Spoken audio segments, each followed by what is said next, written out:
Hello everyone, this is Manisha Reja from New English High School and Junior College, IT department.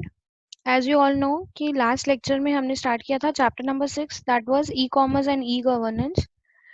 उसमें हमने कुछ parts cover किए थे जिसमें सबसे पहले था what is e-commerce. Quick revision ले लेंगे then we will move to our next topic. First of all, what is e-commerce? E-commerce stands for electronic commerce. Commerce means buying and selling of goods and services. And when we talk about e-commerce, that means buying and selling of goods and services, but electronically. That is, हम electronically using our electronic gadgets like mobile phones, laptops, computers, tablets, and internet को use करके हम लोग buying and selling अपनी transactions करते हैं with the help of electronic media that is called as electronic commerce. Then हमने कुछ advantages and disadvantages देखे थे, they are listed over here. Then हमने देखे थे different types of e commerce, that is business to consumer जिसमें business provide कर रहा था service to the consumer. Then हमने देखा था business to business which is एक बिजनेस दूसरे बिजनेस को सर्विस प्रोवाइड कर रहा है. And then we have consumer to consumer का एक कंज्यूमर दूसरे कंज्यूमर को सर्विस प्रोवाइड कर रहा है. फॉर एग्जांपल OLX, एक कंज्यूमर दूसरे कंज्यूमर के साथ डील कर रहा है. And last one was consumer to business जिसमें हमने देखा था कि एक कंज्यूमर है जो बिजनेस को सर्विस प्रोवाइड करेगा, जिसमें हमने एग्जाम्पल देखा था लाइक एक कंज्यूमर है जो बिजनेस को उसके प्रोडक्ट्स के ऊपर कमेंट्स दे रहा है. तो it is nothing but data transfer from consumer to business. Then business का चॉइस होता है कि उसके सजेशंस को, उसके कमेंट्स को वो कितना सीरियसली लेता है और अपने बिजनेस में उनको इम्प्लीमेंट करता है. Of course it will improve the productivity of the business. So consumers reviews are very very important and that is the best suitable example for this type of e-commerce application, that is consumer to business. Now today we are going to start with our next topic, that is trade cycle. Now trade cycle क्या होता है? Trade means हमारी transaction buying and selling, उसका एक cycle होता है जिसको हम बोलते हैं ट्रेड साइकिल. अब बेसिकली ट्रेड साइकिल का मतलब क्या होता है? जब भी हम कोई ट्रांजैक्शन प्रोसेस करते हैं तो उस ट्रांजैक्शन को एग्जीक्यूट करने में कौन से स्टेप्स आते हैं, कौन सा सीक्वेंस हम फॉलो करते हैं, उसको बोला जाता है उस ट्रांजैक्शन का साइकिल एंड उसको बोला जाता है ट्रेड साइकिल. किसी भी बिजनेस ट्रांजैक्शन में ये साइकिल एप्लीकेबल होता है. फॉर एग्जाम्पल, अगर आपको कुछ परचेज करना है तो व्हाट यू विल डू, सबसे पहले आप सर्च करोगे कि आपका जो रिक्वायर्ड प्रोडक्ट है वो कहाँ पर मिल रहा है. Then you will do the price negotiation. Price negotiation मतलब आप सर्च करोगे कि वो प्रोडक्ट कहाँ पर ज्यादा बेटर प्राइजेस में मिल रहा है. देन आप उस प्रोडक्ट को ऑर्डर करोगे. देन वो प्रोडक्ट आपके पास डिलीवर होगा. देन सामने वाला आपके नाम पे बिल बनाएगा. Then you will make the payment. And then अगर वो प्रोडक्ट के ऊपर कोई वारंटी या कोई सर्विस भी होती है तो उसको नेक्स्ट हम लोग अप्लाई करते हैं for the after sale service. For example, if you want to buy a TV, तो what you will do, you will search for the product, you will search different brands कि आपको कौन से brand का TV चाहिए, कौन से आपके स्पेसिफिकेशंस हैं, उसके हिसाब से you will search the TV. Then उसके बाद आप प्राइस नेगोशिएशन करोगे. लाइक वो पर्टिकुलर टीवी, वो पर्टिकुलर प्रोडक्ट, अगर हम ट्रेडिशनल मार्केट की बात करें या ऑनलाइन मार्केट की बात करें, दोनों में ही ये साइकिल अप्लाई होता है. आप प्रोडक्ट सर्च करते हो. अगर हम ट्रेडिशनल मार्केट की बात करें तो आपके पास मार्केट में बहुत सारे टीवी के स्टोर्स हैं. या आप ऑनलाइन की बात करें तो ऑनलाइन में भी हमारे पास we have different e-markets. आप प्रोडक्ट सर्च करोगे, then you will compare the prices, कौन से स्टोर में कम प्राइस मिल रहा है, कौन से स्टोर में ज्यादा प्राइस मिल रहा है. Of course you will buy the product at a lesser price. Then we will order the product, फिर उसकी डिलीवरी मिलेगी. At the time of delivery you will get the bill also. And bill के बाद आपको उसका payment करना है. And payment के बाद अभी आपने टीवी खरीदी है तो उसके लिए आफ्टर सेल सर्विस क्या होगा, उसका इंस्टॉलेशन, उसकी वारंटी. अगर टीवी आगे चल के एक टीवी की 1 साल तक सपोज वारंटी है और 6 महीने में वो खराब हो जाती है तो you will get the warranty service. So एक किसी भी प्रोडक्ट को जब हम लेने जाते हैं तो उसका ये एक साइकिल होता है जिसको कहा जाता है trade cycle. Now e commerce में इस ट्रेड साइकिल को 4 पार्ट्स में डिवाइड किया गया है, जिसमें सबसे पहले आता है pre sales phase of trade cycle, then execution, then settlement and then after sales. अब इन चारों फेजेस में ये सारे पार्ट्स कवर्ड होते हैं. लाइक प्री सेल्स फेज में we have search and negotiation, execution phase में we have order and delivery, settlement phase में we have invoice and payment, and after sales phase का नाम ही है आफ्टर सेल्स जिसमें हमें आफ्टर सेल्स सर्विस प्रोवाइड की जाती है. Now A trade cycle is a series of exchanges between a customer and a supplier that take place when a commercial transaction or commercial exchange is executed. जब भी कोई commercial transaction execute होती है between a customer and supplier, तो ये एक series है जो follow की जाती है, ये एक sequence है जो follow किया जाता है किसी भी transaction के लिए, उसको कहा जाता है trade cycle. A general trade cycle consists of 4 phases. Now trade cycle के फेसेस को 4 पार्ट्स में डिवाइड किया गया है, जिसको हम डिटेल में स्टडी करेंगे in the next screen. Phases of trade cycle. Now exam में इस तरह से क्वेश्चन आता है that a general trade cycle has how many phases. It has basically 4 phases: pre sales, execution, settlement and after sales. Then phases of trade cycle. अब चारों phases को हम डिटेल में स्टडी करेंगे, जिसमें सबसे पहले आता है प्री सेल फेज. अब प्री सेल मतलब इसमें सेल्स एग्जीक्यूट हुआ नहीं है, तो pre sale phase of trade cycle means यहाँ पर आपके ट्रांजैक्शन को स्टार्ट कर रहे हैं हम, तो हमने सप्लायर ने अभी तक प्रोडक्ट सेल नहीं किया है, कस्टमर ने अभी तक प्रोडक्ट बाय नहीं किया है. बाय करने से पहले कस्टमर क्या करेगा, प्रोडक्ट को सर्च करेगा, सर्च करने के बाद प्राइस नेगोशिएशंस करेगा. तो pre sale phase consist of 2 steps. It is like search and negotiation. Customer search for the required website for the product to be purchase. पहले वो चूज करेगा मुझे प्रोडक्ट कहाँ से परचेज करना है. In negotiation step, customer find a supplier who offer good quality products at a cheaper price, and then customer agrees the terms forwarded by the supplier. Now negotiation किस तरह से होती है? Either you can compare 2 different websites जहां पर आप price comparison कर सकते हो. Then अगर आपको सेम वेबसाइट में मल्टीपल सेलर्स भी अवेलेबल होते हैं, लाइक फॉर एग्जांपल मुझे सोनी का एक टीवी परचेज करना है, तो सोनी का टीवी सिर्फ एक सप्लायर नहीं सप्लाई कर रहा होगा फ्लिपकार्ट पे. For example I am buying from Flipkart, तो फ्लिपकार्ट पे सोनी का टीवी मल्टीपल सप्लायर्स बाय कर रहे हैं, और हर एक सप्लायर का जो प्राइस होता है वो अलग अलग होता है. तो जिसका प्राइस चीपर होगा, जिसकी प्रोडक्ट अच्छा होगा लेकिन प्राइस चीप होगा, आप उसके पास उससे प्रोडक्ट परचेस करना पसंद करोगे. And you have to agree all the terms and conditions forwarded by the supplier. Basically these are nothing but the specifications given by the supplier कि वो लोग कौन सी सर्विस आपको प्रोवाइड करेंगे और टर्म्स एंड कंडीशंस क्या है. फॉर एग्जांपल कभी कभी ऐसे होता है कि हम लोग प्रोडक्ट परचेस करते हैं लेकिन इंस्टॉलेशन जो होती है वो चार्जेबल बेसिस पे होती है. For example I am buying an air condition, तो एयर कंडीशन के साथ उसकी इंस्टॉलेशन यूजुअली फ्री आती है, बट कुछ कुछ सप्लायर्स के टर्म्स एंड कंडीशंस अलग होते हैं. दे से नहीं, we will supply the AC, installation आपके पास करवानी है आपको, उसका कॉस्ट आपको खुद को बियर करना पड़ेगा. If you want we will send the engineer जो आपके पास एयर कंडीशन आपको इंस्टॉल करके देगा, लेकिन आपको उसके लिए एक्स्ट्रा कॉस्ट बियर करना पड़ेगा. तो ये टर्म्स एंड कंडीशंस होते हैं हर एक सप्लायर के.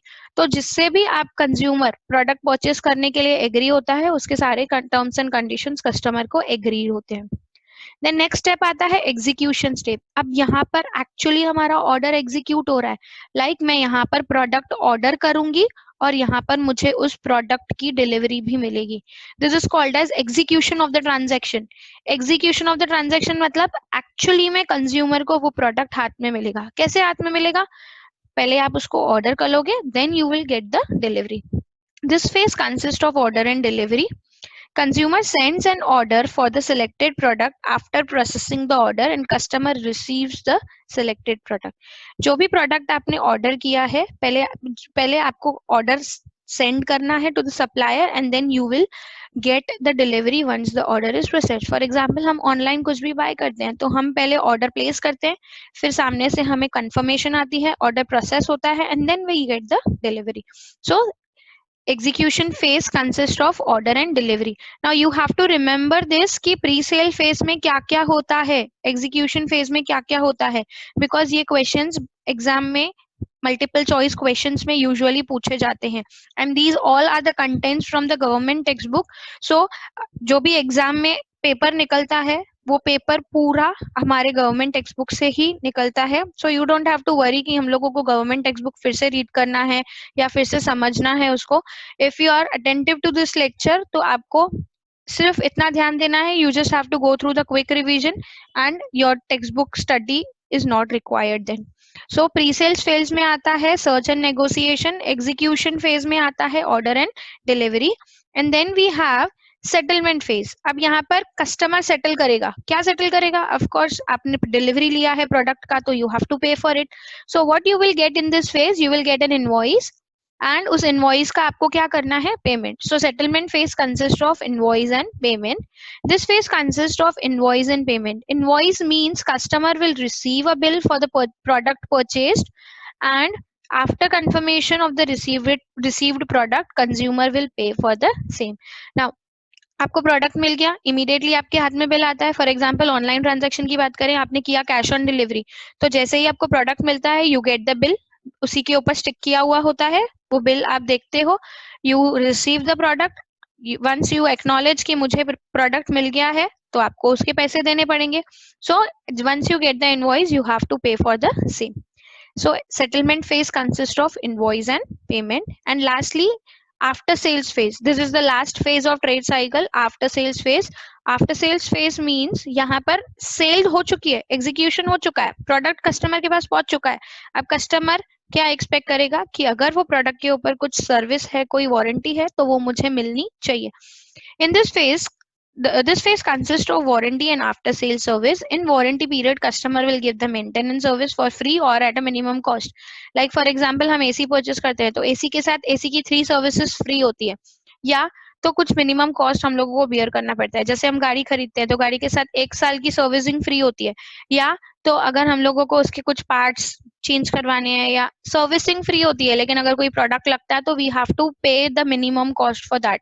तो वैसे ही वारंटी पीरियड में आपको सर्विस मिलती है either free of cost or at a minimum price. And after sales phase means customer will do complaints about the product.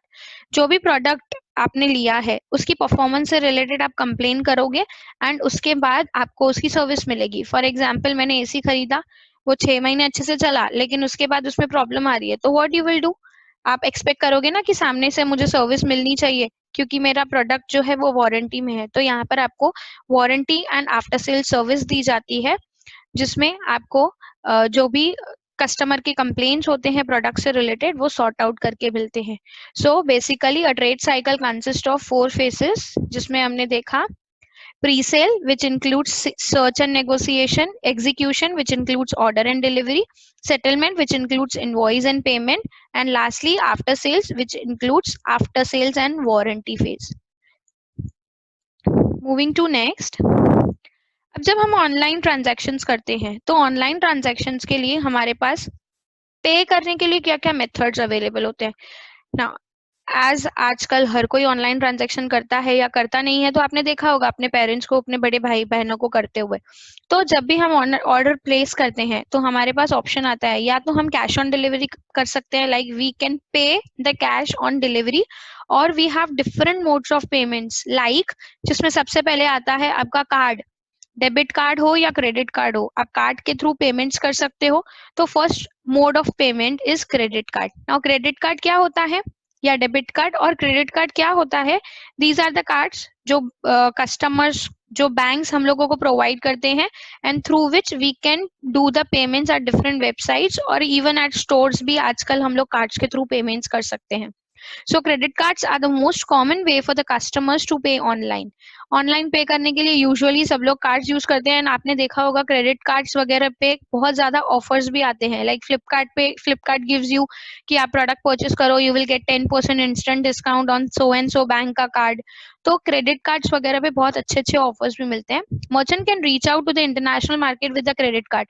अब आप सेलर हो, अब अगर मैं सामने डील कर रही हूँ किसी और कंट्री में या इंटरनेशनल मार्केट में, लेकिन मैंने उनको कहा है कि आपको प्रोडक्ट जो होगा वो प्रीपेड ही होगा. प्रीपेड मतलब आपको पहले पे करना है तभी ही हम आप तक ऑर्डर डिलीवर करेंगे, लेकिन आपने पेमेंट का ऑप्शन कोई रखा ही नहीं है उनके पास, तो वो लोग पे नहीं कर सकते. लेकिन अगर आपने क्रेडिट कार्ड को अपनी वेबसाइट के साथ मर्ज कर दिया है, लाइक आपकी वेबसाइट में कोई भी बंदा क्रेडिट कार्ड के थ्रू पेमेंट कर सकता है, तो आपका बिजनेस इंटरनेशनल मार्केट्स तक भी पहुंच सकता है.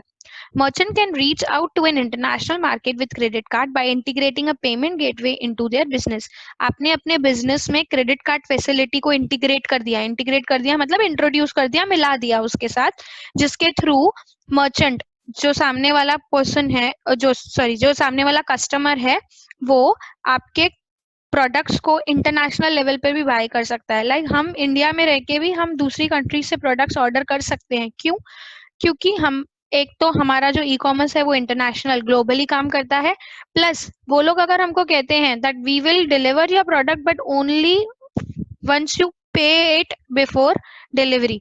लाइक प्रीपेड ऑर्डर्स को हम ही कभी कभी कोई वेबसाइट्स ऐसे होती हैं जिन लोगों को भरोसा नहीं होता है कि आपने देखा होगा मेनी टाइम्स ऐसा भी होता है कि प्रोडक्ट हमारे पास आता है and then we change our mind, मुझे ये प्रोडक्ट नहीं चाहिए। क्यों? क्योंकि हमने कोई इसके पैसे नहीं भरे हैं, प्रोडक्ट आने के बाद हम उनको बोलते हैं हमें नहीं चाहिए। तो उसमें सामने वाले मर्चेंट का, सेलर का टाइम वेस्ट होता है, वो प्रोडक्ट भी सेंड करता है, देन आप तक पहुंचाता भी है, उसकी कॉस्ट लगती है, उसके बाद सामने वाला को आप प्रोडक्ट रिजेक्ट कर देते हो।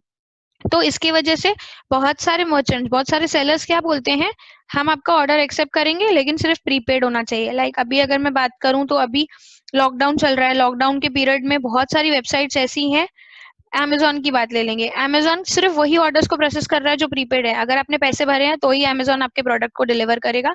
अगर आप बोलोगे मुझे कैश ऑन डिलीवरी चाहिए तो they will not accept your order only. तो हम क्रेडिट कार्ड अगर अपनी बिजनेस में इंटीग्रेट कर लेते हैं, like people can pay through credit card into our business, तो हम हमारे बिजनेस को इंटरनेशनल मार्केट्स में भी लेकर जा सकते हैं। Then next mode of payment is mobile payment. सबसे इजी, सबसे कॉमन, आज सब्जी वाला भी मोबाइल पेमेंट एक्सेप्ट करता है। आपने देखा होगा किसी भी स्टोर के बाहर लिखा हुआ होता है जीपे, देन नीचे एक बार कोड होता है, वो बार कोड को आपको स्कैन करना है अपने मोबाइल से and that's it, your payment is done. जितना भी अमाउंट आपको पे करना है, you just have to enter the amount, amount enter किया, पे किया, पासवर्ड डाला एंड हो गया। तो this is nothing but the mobile payment. Mobile payments offer quick solution to customer, quick solution for customers to purchase on e-commerce websites. Mobile payments are also commonly used for donation portals, browser games, social media networks such as dating sites where the customer can pay by scanning a barcode on an app on the mobile. Now mobile payments में सबसे ज्यादा benefit हमारे mobile को, mobile हमारे हाथ में mobile है तो हम लोगों को सबसे ज्यादा बेनिफिट मिलता है। Like on just the click, जैसे एग्जांपल मैंने लिया, फोन पे ले लिया, जीपे ले लिया, पेटीएम ले लिया, भीम, यूपीआई ट्रांजैक्शंस आजकल बहुत कॉमन हो गई है। आप सब लोगों को ये सब कुछ बहुत अच्छे से पता होगा, सिर्फ बारकोड स्कैन करना है, मुझे पे करना है। बहुत सारे डोनेशंस भी हम लोग इस तरह से कर सकते हैं।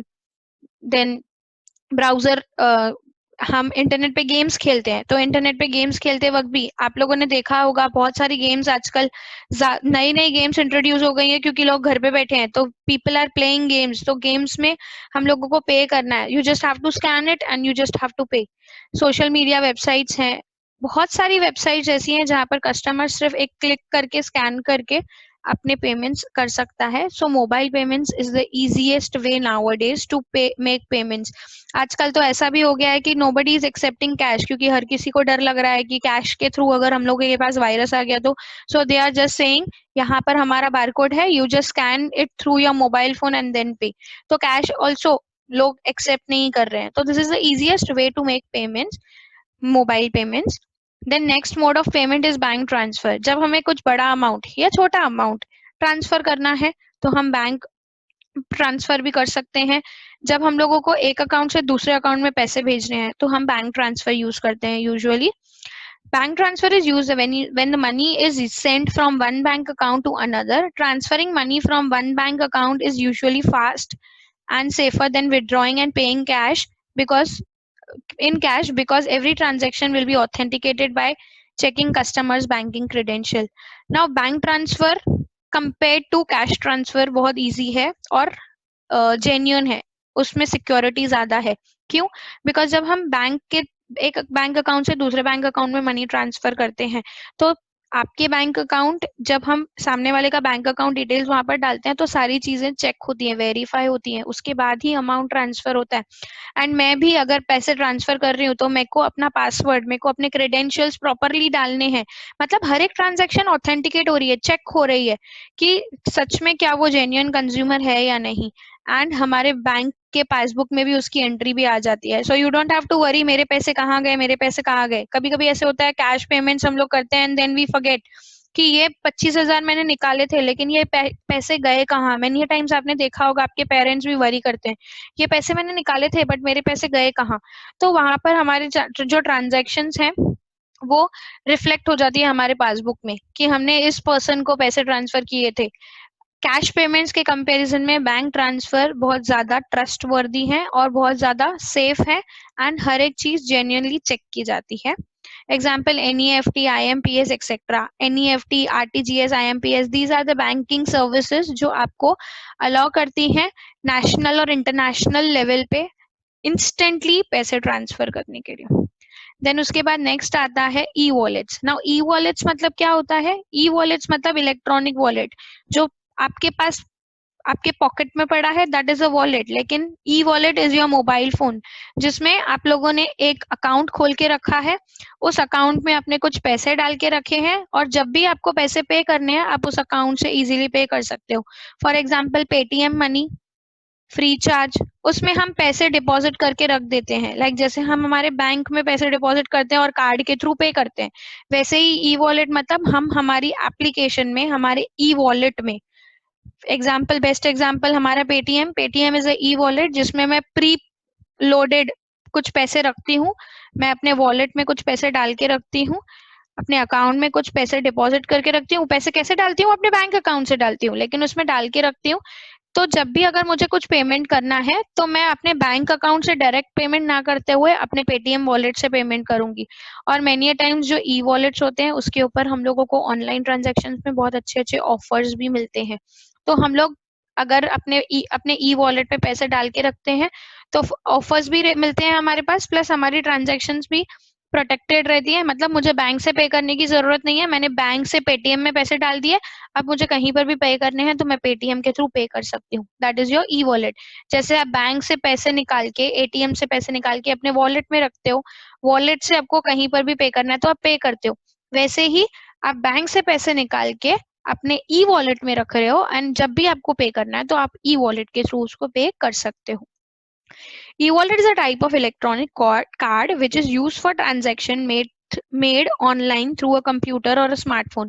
कंप्यूटर और स्मार्टफोन के थ्रू अगर आप कोई पेमेंट्स करते हो, आजकल तो हम किराना स्टोर में भी जाते हैं, बाजी वाले के पास भी जाते हैं, वहां पर भी उनके पास ई वॉलेट्स अवेलेबल होते हैं। हम अपने ई वॉलेट से उनके ई वॉलेट में भी पैसे ट्रांसफर कर सकते हैं। So not only in online transaction, हम ऑफलाइन ट्रांजेक्शन में भी ऑनलाइन पेमेंट्स कर सकते हैं। ई wallet is a type of prepaid account in which a user can store money for any future online transaction. मैंने क्या कहा? आप प्री लोडेड अपने अकाउंट में पैसे रख रहे हो, तो प्री लोडेड आप अपने अकाउंट में पैसे रख रहे हो, जब भी आपको फ्यूचर में कोई ऑनलाइन ट्रांजेक्शन या ऑफलाइन ट्रांजेक्शन में पेमेंट करनी होगी तो आप इजीली कर सकते हो। An e wallet is protected with a password. अब पेटीएम जब हम लॉगिन करते हैं तो पेटीएम लॉगिन करने का पासवर्ड अलग होता है एंड जब हम पे करते हैं तो उसका भी पासवर्ड हम लोगों से पूछा जाता है, क्योंकि obviously you are dealing in cash, you are dealing in money, so it should be protected, so it is always password protected। Examples are State Bank Buddy, State Bank of India ने उनका app बनाया है State Bank Buddy. Then we have Paytm wallet, then we have Freecharge, then we have Airtel money, then we have Jio money. बहुत सारी applications है, MobiKwik है। We have many e wallets available now at ease. So these are the 4 modes of payments जिसमें हमने सबसे पहले देखा credit card, then we have mobile payments, then we have bank transfer, and then lastly we have e-wallets. So that's all for today's session. This was session 2 of chapter number 6, e-commerce and e-governance. Further we will continue in the next lecture. Till that time, keep reading and stay safe. Have a great day.